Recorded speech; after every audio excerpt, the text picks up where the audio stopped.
তারেক রহমান ইতিমধ্যে বাংলাদেশের মানুষের হৃদয়ের প্রধানমন্ত্রী হয়ে গেছে ইনশাআল্লাহ।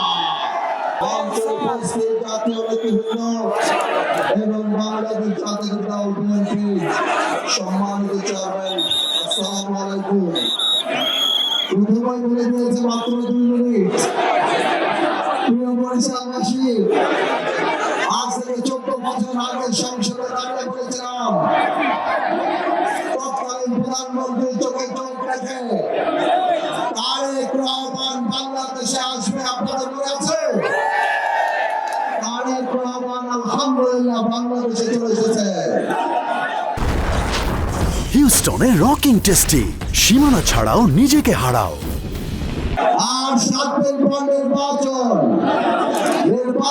ইনশাআল্লাহ বাংলাদেশে যতগুলি পাবলিক মিটিং জনসভায় দেখলাম তারেক রহমান ইতিমধ্যে বাংলাদেশের মানুষের হৃদয়ের প্রধানমন্ত্রী হয়ে গেছে ইনশাআল্লাহ। এই হৃদয়ের প্রধানমন্ত্রীকে ভোলাবাসীর তরফ থেকে সবার আগে একটা দাবি জানাতে চাই, আমাদের হৃদয়ের প্রধানমন্ত্রী, আমাদের বাংলাদেশের প্রধানমন্ত্রী, আপনি আমাদের ভোলা বরিশাল সেতু করে দেবেন ইনশাআল্লাহ। এই ভোলাকে ইন্ডাস্ট্রিয়ালাইজেশন করতে হবে। এই ভোলায় যত বক্তব্য আছে খালি বলে ভোলার গ্যাস কিভাবে আনবো, ভোলাকে কি দিব তা কেউ বলে না।